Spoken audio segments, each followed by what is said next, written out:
que a Colômbia fez uma conferência recentemente, e eu vi algumas palestras online. Quando eu assisti a palestra da doutora Janice sobre desenvolvimento emocional da pessoa com a síndrome e a ligação com a hipotonia, é uma palestra tão interessante. A gente ainda não teve essa relação, essa informação aqui no Brasil assim de uma maneira tão clara. Isso me tocou tanto, porque isso dá respostas para as perguntas de comportamento e para o que a gente vê no nosso filho. Então, vocês vão poder observar agora. E eu tenho muito carinho e chamei a doutora Sílvia para apresentar a doutora Janice, que ela também tem muito carinho por ela.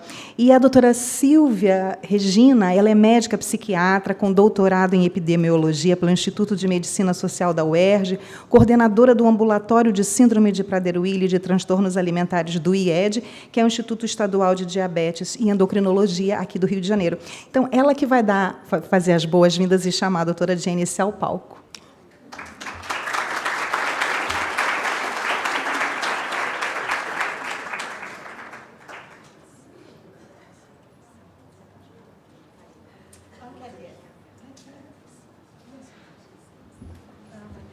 Bem, bom dia a todos. E é assim com imensa satisfação e grande contentamento que participo deste evento organizado pela Associação Brasileira da Síndrome de Prader-Willi.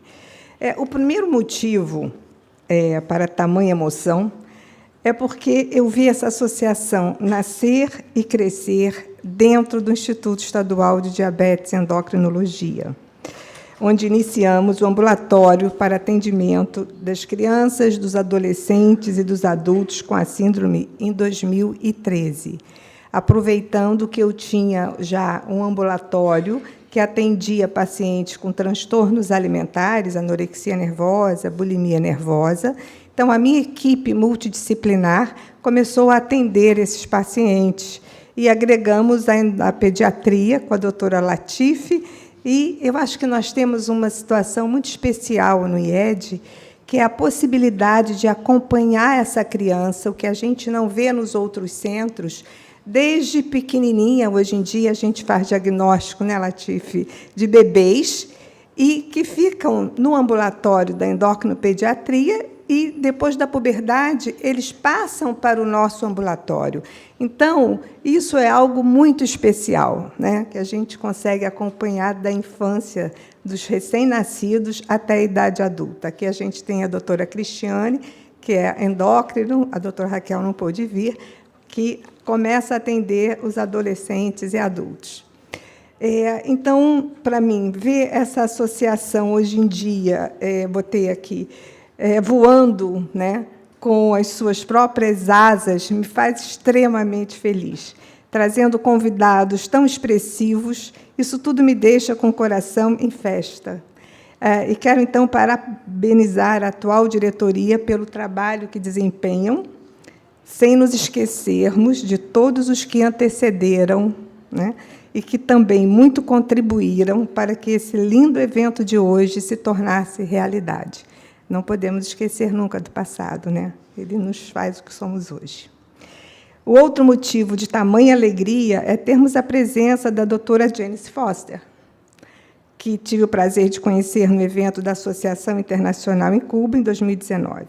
A doutora Janice é neuropsiquiatra do Desenvolvimento, natural da cidade de Pittsburgh, na Pensilvânia, Estados Unidos, e trabalha com crianças, adolescentes e adultos com a síndrome e com suas famílias há muitos anos. Tem uma grande experiência clínica nos mais diversos níveis de gravidade da síndrome e nas variadas formas de convivência familiar, moradias assistidas e ambiente hospitalar, o que lhe confere um amplo e profundo saber sobre o mais adequado manejo da síndrome.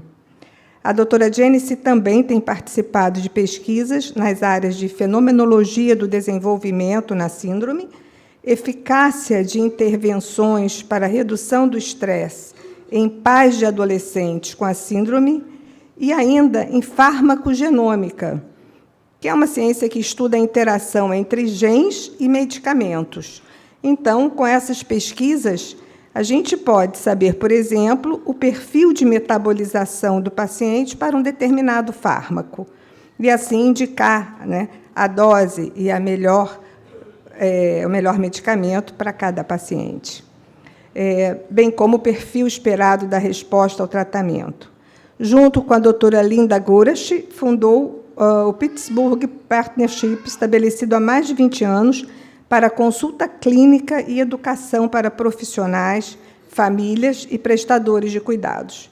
Ela atua também no Conselho Consultivo da Organização Internacional da Síndrome de Prader-Willi e é membro do Conselho Consultivo Clínico da Associação Americana da Síndrome de Prader-Willi.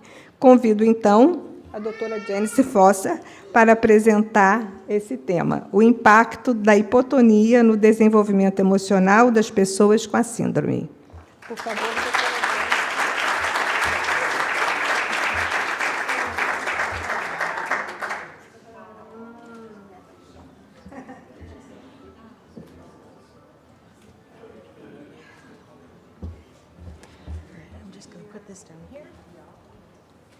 And I have to use my laptop, otherwise I won't be able to read my slides. And, okay, so. Pointer? Pointer? Okay. Okay, and this one, which one advances the slides? This one? And this also does the pointer? No. Thank you.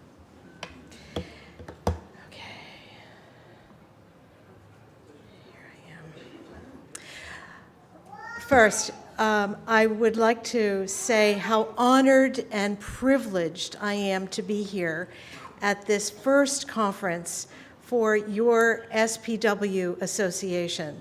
Many thanks to Liani, who discovered me through the Columbia conference, and also to all of my esteemed colleagues whom I've met through our Prader-Willi travels. I also want to thank IPSO, who is a co-sponsor, and all of the other sponsors who have contributed to this auspicious event. And hopefully this will be the beginning of many more meetings in the future, because together we can accomplish so much more than just the one.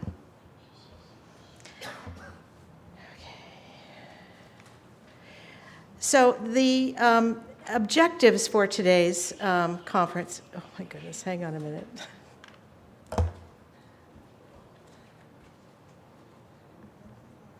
Okay.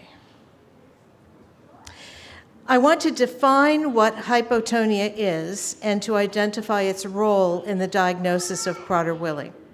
I'd like to describe the impact of hypotonia on brain development and its influence on the development of emotional, cognitive, and the behavioral phenotype of PWS. I'd like to compare the progression of emotional development in typical children with those of children who have PWS.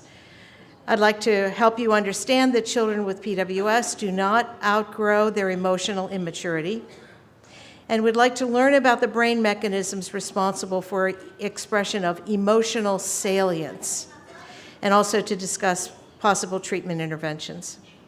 So one of the original diagnostic criteria for Prader-Willi syndrome is hypotonia. And so here it's listed, oh, I'm so sorry. So it's listed as hypotonia, hypomentia, which is decreased IQ, hypogonadism, which we know is part of the syndrome, and then obesity if it isn't managed appropriately. So hypotonia is one of the cardinal symptoms, and it's the symptom that usually gets the obstetrician to order genetic counseling or genetic testing in the neonatal period. So you've seen this picture before. This is the typical ragdoll appearance of an individual who has hypotonia or low muscle tone. And I know this is a very complicated chromosome picture done by Dr. Nichols and his colleague, but I do want you to see that there is an area that we think is responsible for this hypotonia. And it's responsible for the manufacture of lectin, but in Prader-Willi syndrome, the nectin does not occur. And so this has a direct effect on the muscles. It affects neuronal growth. It affects how the neurons branch out and connect to other neurons. It also affects the manufacture and secretion of GABA, which is the whoa, wait a minute neurotransmitter in the brain. And also, because of it, there is more cell death in sensory neurons. And we think this is part of the reason why sensation of pain and temperature sense is less in PWS. So this is an example of what we see. The muscle itself is normal, but the number of fibers is less. So you can see a typical bundle here and what happens in Prader-Willi syndrome. And so we see that muscle fibers are normal but decreased in number, and so strength and stamina are decreased. So hypotonia in PWS is caused by weak muscle strength. Decreased movement causes weak representation of motor function in the brain, in the sensory cortex as well. We know that the cortex of the brain creates an incomplete awareness of that movement and the strength needed for action, and also its position sense of where the body is in space. And so what is an important theme throughout this talk is that neurons that fire together wire together. So just briefly, in pregnancy, we know that there is decreased movement in utero, and sometimes because of the abnormalities of suck and swallow inside the uterus, the mother develops something called polyhydramnios, which is an overproduction of amniotic fluid. And then we know because of the hypotonia, many of the infants are breech presentation. And then in the neonatal period, we know that the infants are floppy. That's part of the diagnostic criteria. They have a poor suck, a weak cry, and they have an impairment of the breathe, suck, and swallow mechanism in the spinal cord. And tube feeding is usually required due to the risk of aspiration. There are feeding problems so that children are challenged by not getting enough calories, and they also have decreased arousal, so it's not unusual for them to fall asleep as they eat. So there's low arousal, but also low interest in food. They also don't cry to communicate distress, and if their calories aren't adequate, they can get failure to thrive. They have a lot of fatigue, which is due to low energy, and part of that is that decreased muscle tone and decreased stamina. There are also eye gaze problems, because the eyes move because of muscles. There's a low expression of emotion in the face. There are delayed motor milestones, and also poor truncal tone, so that there's delayed sitting, delayed crawling, which is responsible for the reciprocal body movements that send this message to the brain that codes for sensory motor integration that helps with position sense. And also, we know that there is speech delay, so that babbles are abnormal. And they also don't have the same sense of tone in their speech, and it's represented as they grow with some difficulties with pitch, so that although they love to sing, they may not be able to carry a tune. In childhood, we know that the hypotonia causes continued motor problems and dyspraxia, which is impaired motor planning and impaired execution of multi-step skilled motor actions. I want to mention that choking is one of the most important problems because it can lead to death.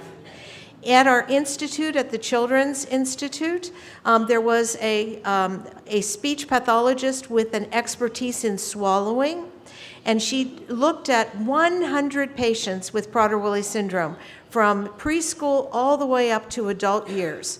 And what she found was that the mechanism of swallowing in the esophagus was impaired in every single person studied, regardless of age and regardless of what medications they were on. And so what happens is that the food goes down to the middle of the esophagus where there is a problem, and it can accumulate and come back up the esophagus and then go down the lungs with risk for aspiration. But Dr. Gross came up with an intervention called the pace and chase. So you take small amounts of food, take a bite, take a bite, take a bite, and then take a drink. And you do this throughout the meal, and then at the end of the meal, you do a chaser. And by doing this, you make sure that the food flows from the esophagus into the stomach, and you decrease the risk of choking significantly. And these are some of the other difficulties that we see with motor problems. And then also, we see that these problems continue with sensory difficulties that really have a lot to do with processing speed. And so what happens is that because the brain networks do not develop as well as they should, as well as compared to typical children, what you see is that information that comes in through the senses has difficulty in time traveling to where it needs to be in the brain. And we call that processing speed delay. And the most important part of this is in speech communication.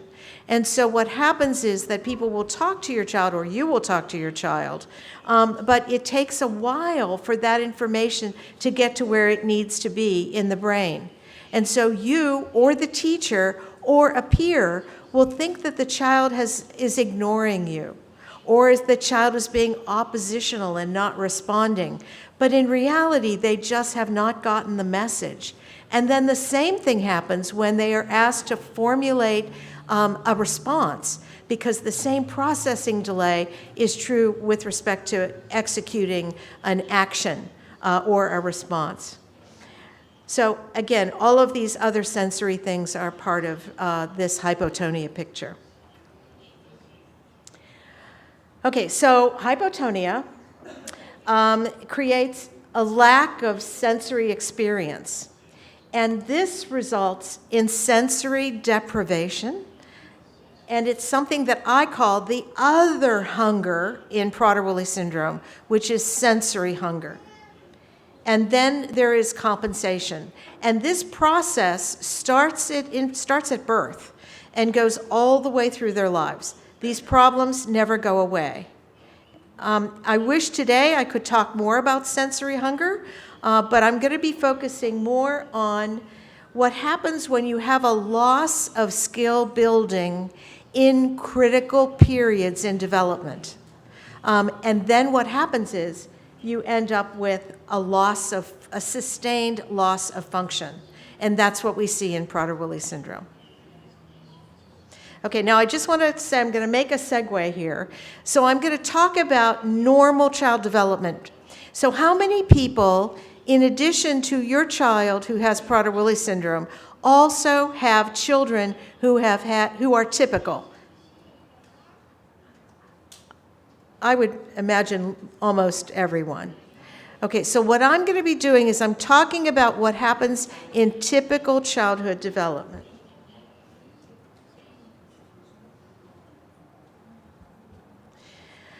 So attachment or bonding is the foundation for emotional development. And we know that infants are biologically programmed to respond to faces.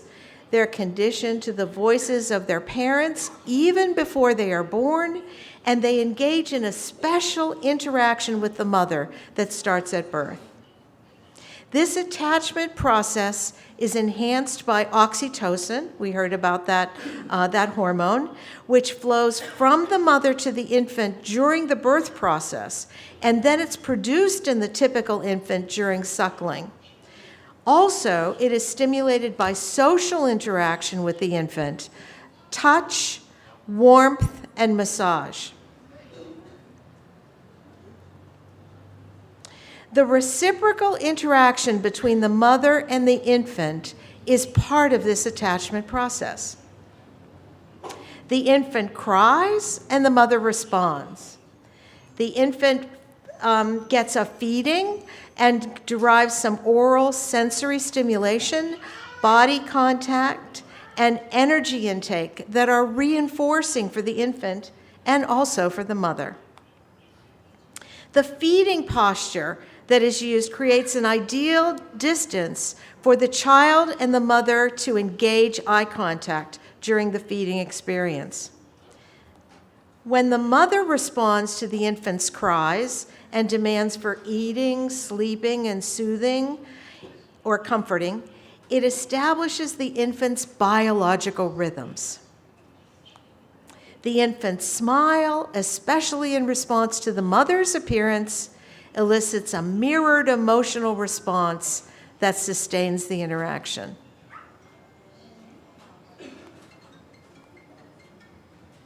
By 6 months of age, this phenomenon of what I'm going to call the dance begins.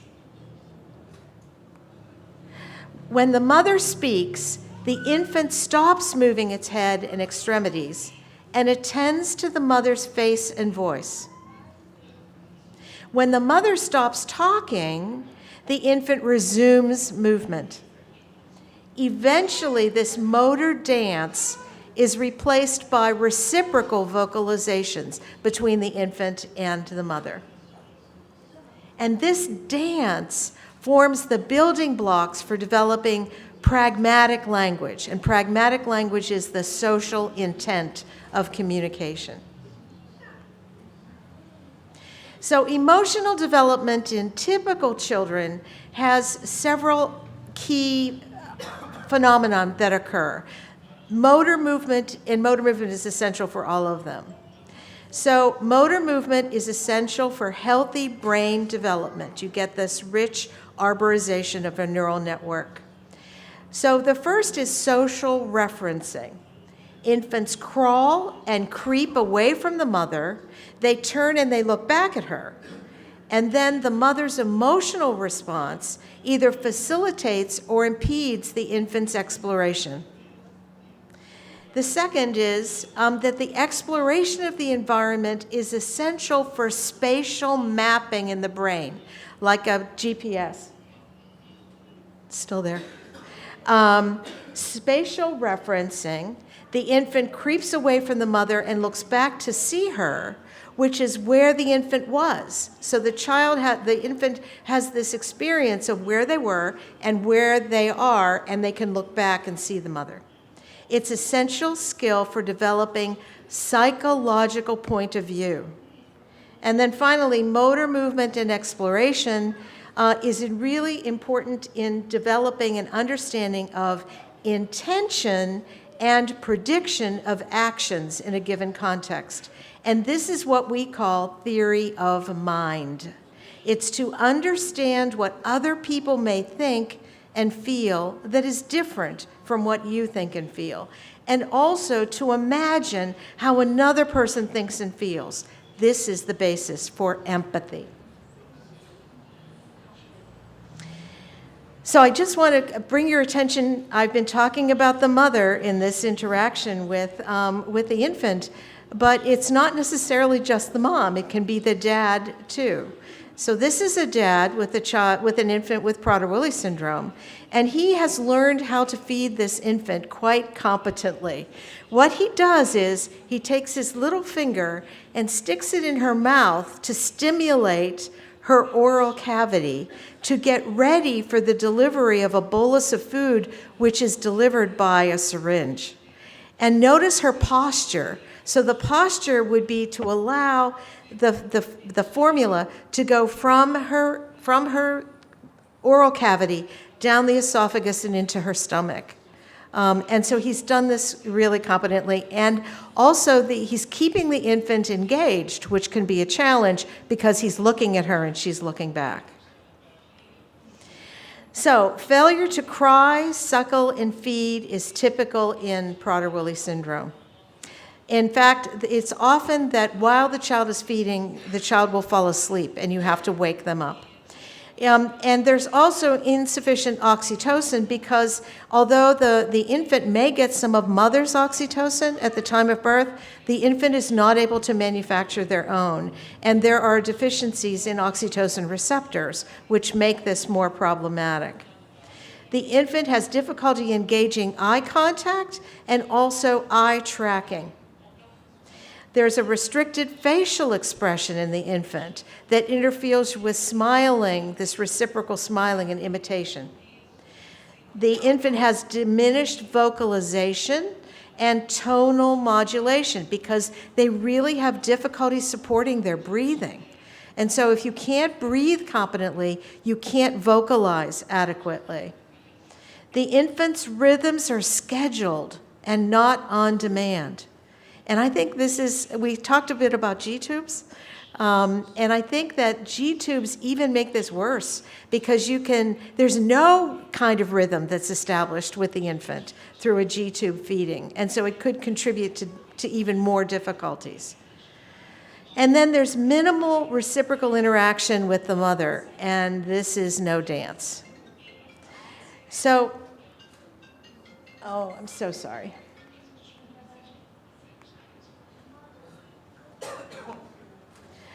So we're going to talk about how hypotonia impairs the development of social cognition through deficiencies in social referencing, spatial referencing, and the development of theory of mind. So what's interesting is that we can actually measure this. So what we see, this was a study that was done last year, and it used the social responsiveness scale, which has 5 domains: social communication, restrictive interests and repetitive behavior, social cognition, social motivation, and social awareness. And so if you look this way, 4 times means 4 times impaired. So what we see is that social communication is the most impaired of all of these items.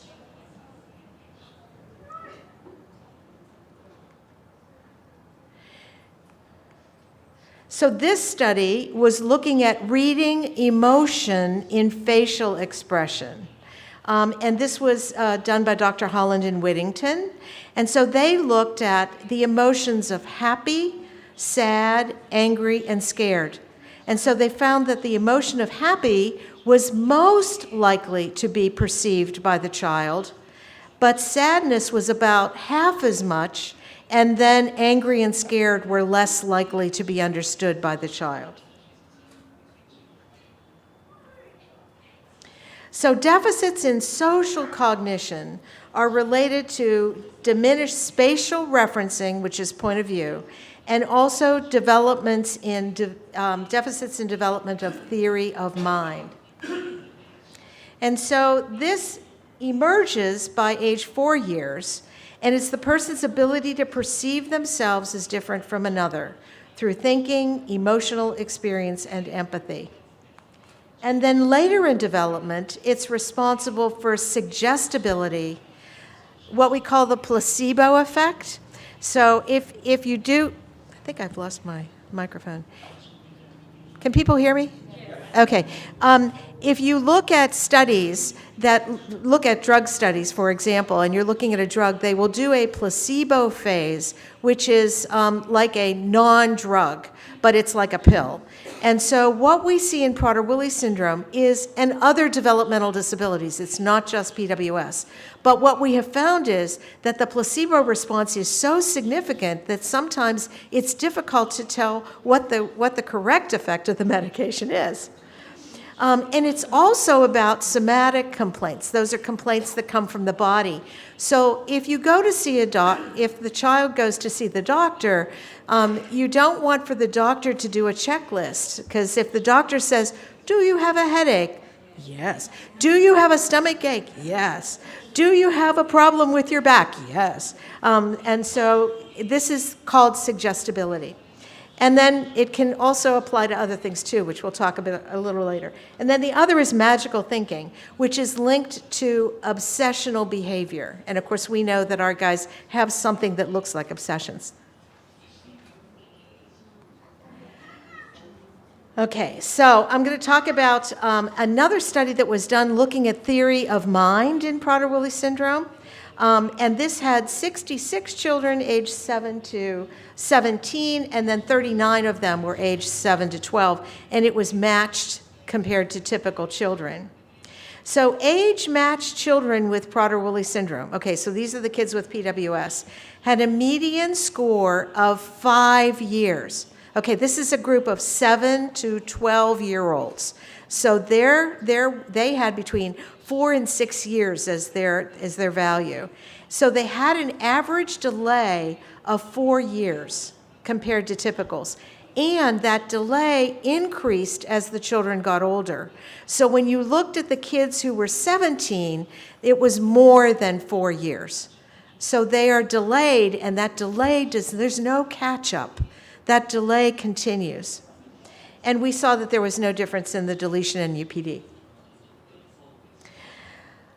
Okay, so I'm just going to talk about a particular oops. I don't know how to go back. The red one, thank you. So this is, I just want to say, next to the hypothalamus, and if I had been thinking, I would have taken the little heart that represents your meeting logo, and I would have put it right over the hypothalamus. So the salience network is right next to the hypothalamus. And in the next lecture, I'll tell you about the brain and the hand. But this salience network turns out to be really important in Prader-Willi syndrome because there are abnormalities in this network.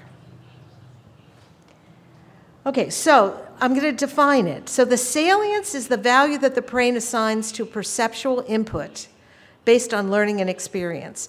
It increases the likelihood that focusing attention on that particular perception will happen in the future. And so if you look at these two diagrams, is it the one on the left that gets your attention, or is it the one on the right? The one on the right. And so I would guess that if you saw this in an array, that you would automatically be drawn to this. And this is exactly what happens in PWS. So emotional salience occurs around age 3 to 4. Preferred items or activities are coded by the brain as having value, and the child's attention is biased toward these items and activities. In older children, the salience system is associated with preferred thoughts and imagination. So it goes from something that is a perception to something that can be thinking. And it is responsible for what we see in make-believe or fantasy, and also false stories that the child wants to be true.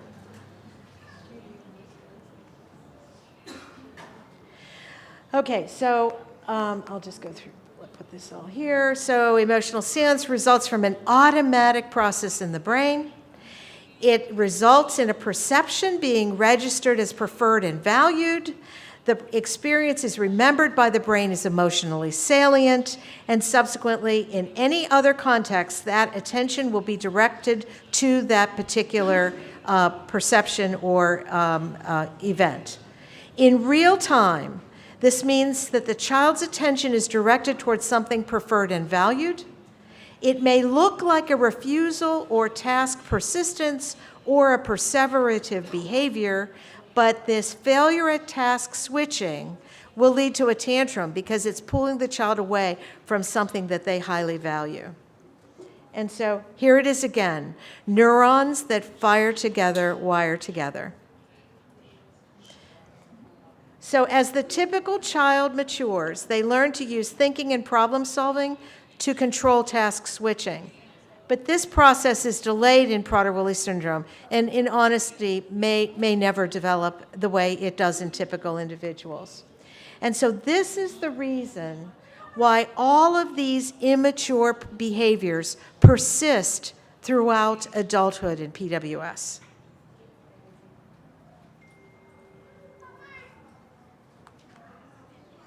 So we know that tantrums are disappointments in not achieving or sustaining what is emotionally salient, and it's responsible for an inability to switch tasks. And we know that impairment in theory of mind has been identified both in Prader-Willi syndrome and autistic spectrum disorder, but the deficit in ASD is static, and the deficit in PWS is dynamic and depends on the context. And so that's why you can have your child with PWS who sees you crying and says, "Oh, mama, it will be okay." But in another context, where you're trying to redirect their attention from something that they really want to be doing, they can have a tantrum.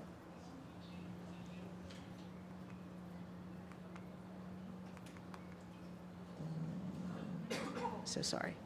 So this is the adaptive behavior scale.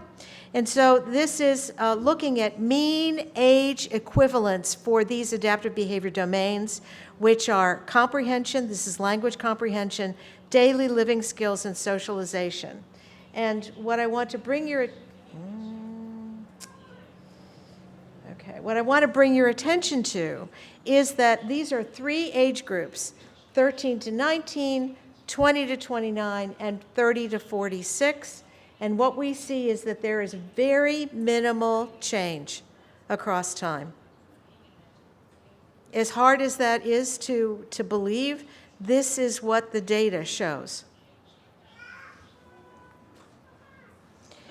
And so these are human figure drawings, and this is another way we can assess emotional development and its delays, and also the impact on self-concept.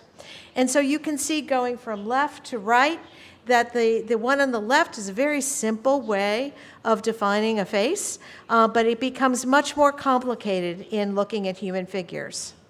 And so what we have done is we've looked at human figures in individuals with PWS, and I'll give you some examples. So this is a male with UPD. His chronological age is 18.3 years, and his developmental equivalent by the Good Enough Harris Draw a Person test is 5 years. This is an emotional development equivalency. Of course, it would be helpful to show it.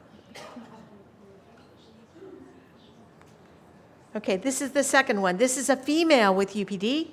Her chronological age is 22 years, and her developmental equivalency for the male drawing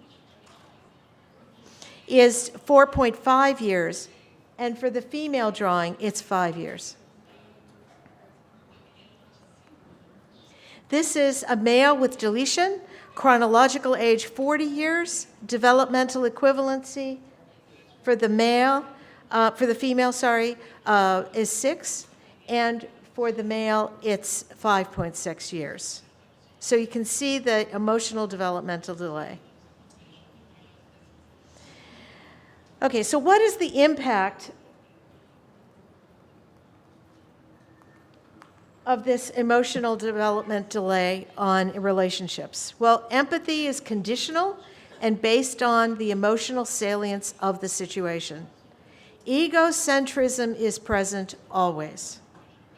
Difficulty reading the emotional expression of others is significantly impaired. Diminished capacity to meet the demands of true intimacy occurs lifelong. Even though they have a desire for friendship and romance, they want the same.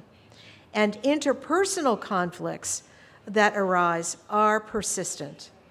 Developmental equivalency rarely reaches the adolescent stage. Adaptive function is diminished and results in lifelong dependence on others. And there is also the potential for exploitation. Excuse me. And this is related to the suggestibility. Okay, in summary, last page.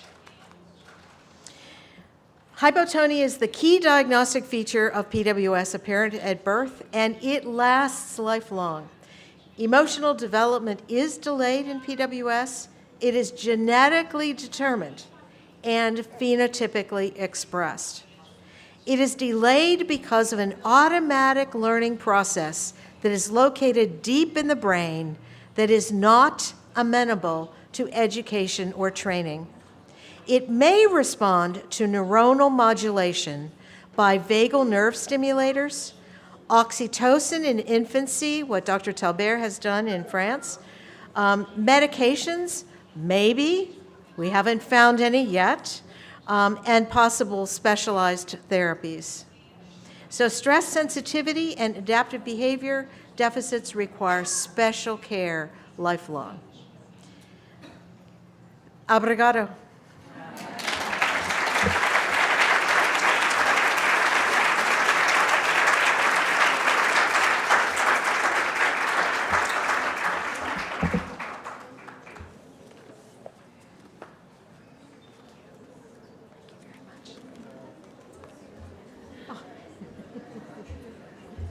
I'm truly, truly grateful. This is a dream come true, an honor to us. And you're so kind. Vocês viram os coraçõezinhos vermelhos que ela colocou nos slides? The red hearts. I told you. Yeah. Oh my God. It's our heart. It's ours. We share. This is a small gift. Oh, you are so kind. Thank you. Olhando para cá. They are so with scents of Brazilian fruits, like guaraná.